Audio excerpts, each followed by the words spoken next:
शायद आपको ये याद होगा कि योगी 1.0 सरकार में विधानसभा सत्र के दौरान अपनी सरकार के खिलाफ लगभग 90 से ज्यादा अधिक विधायक लामबंद हो गए थे।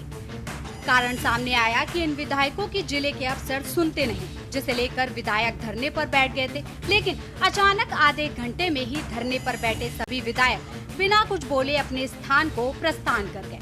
बताया जाता है कि दिल्ली दरबार से एक फोन कॉल पर धरना समाप्त हो गया और जो धरने के मास्टरमाइंड थे उन लोगों की एक नहीं चली और अंत में उनमें से कईयों के 2022 में टिकट भी कट गया। लिहाजा आज उनका राजनीतिक करियर हाईसे पर है।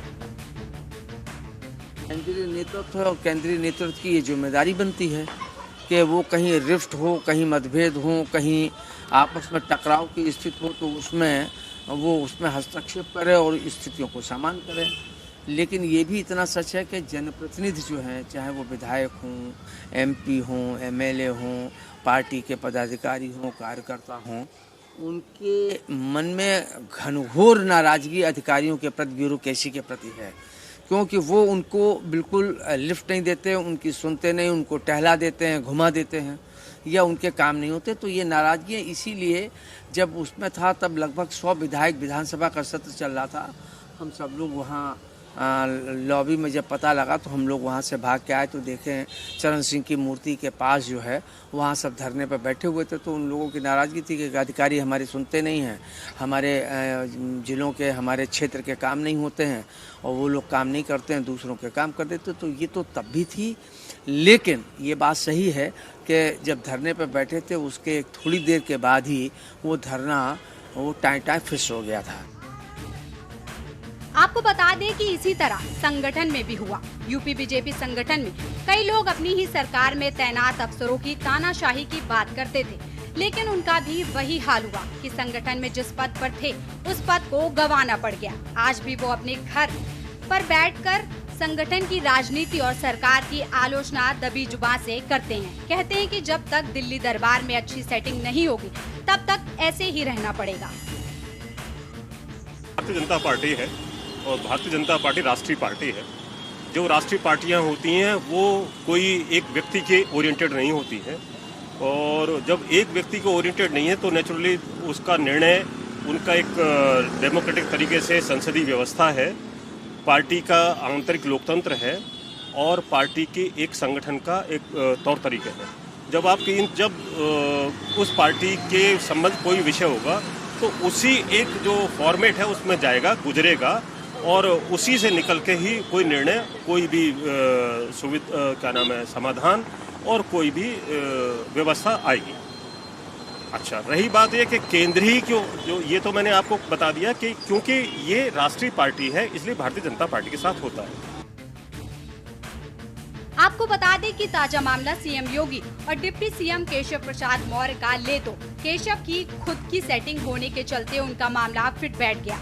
कई बार ऐसे मौके आए जब दोनों नेताओं के मनमुटाव के चर्चे खूब हुए, लेकिन दिल्ली दरबार ने ऐन मौके पर ही एंट्री कर माहौल को चेंज कर दिया। आज भी बीच बीच में कुछ अफवाह उड़ती रहती है, लेकिन दिल्ली दरबार तक मामला पहुंचने पर अफवाहों को विराम लग जाता है। बीच में 1-2 मंत्री भी दिल्ली दरबार में सेटिंग कर दौड़ लगाए, फिर मामला सुलझ गया।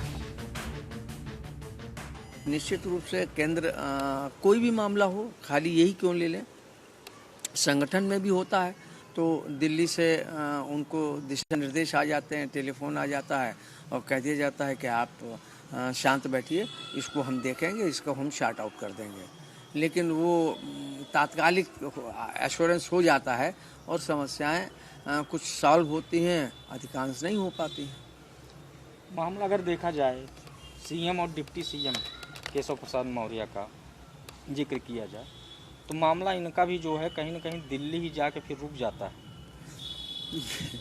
ये बड़ा दिलचस्प सवाल है, क्योंकि ये जब योगी जी मुख्यमंत्री बने ये तब से ये रिफ्ट चली आ रही है और केंद्र तब से वो इसको मतलब जो है पैच वर्क लगाता जा रहा है। पैच वर्क कम से कम 100-200 लग गए होंगे, लेकिन समाधान नहीं निकल पाया।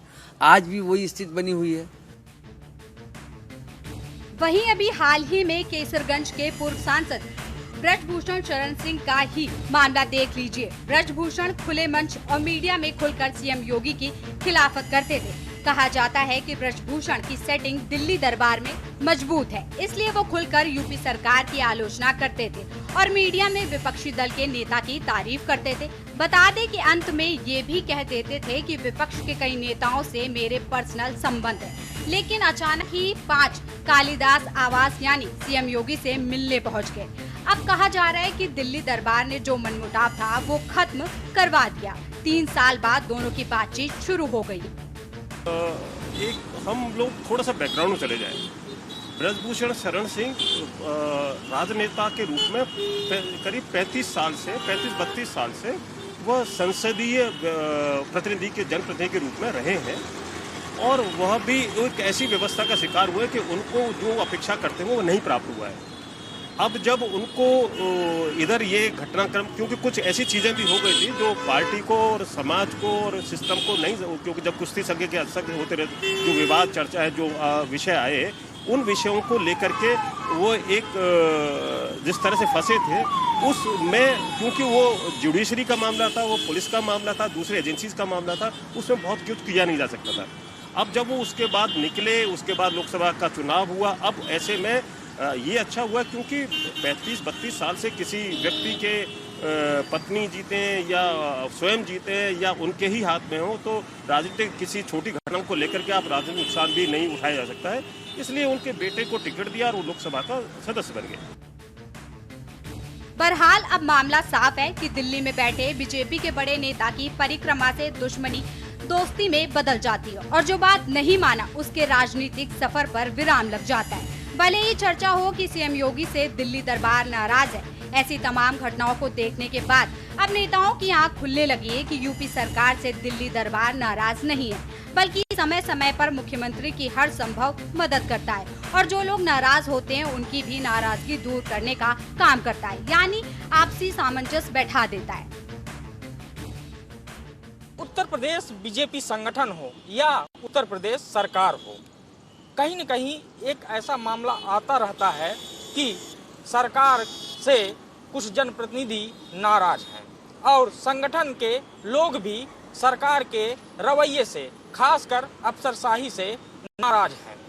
लेकिन इन सब के बीच में अगर कोई एक कड़ी है जो समझौते भी करवाती है और अगर बात नहीं मानी गई तो वो इसकी राजनीति हाशिए पे डालने का भी काम करती, वो है दिल्ली दरबार।